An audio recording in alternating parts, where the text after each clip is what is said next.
Aliquot is derived from the Latin word meaning divisible from a larger whole without a remainder. Today, it usually means a fractional part, or a share of the whole. The term aliquot is most commonly used in property law, the law of trusts, and patent law.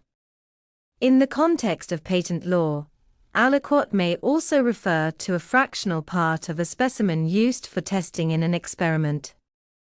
In the United States Public Land Survey System, an aliquot part is a legal subdivision of a larger section of land into halves or fourths.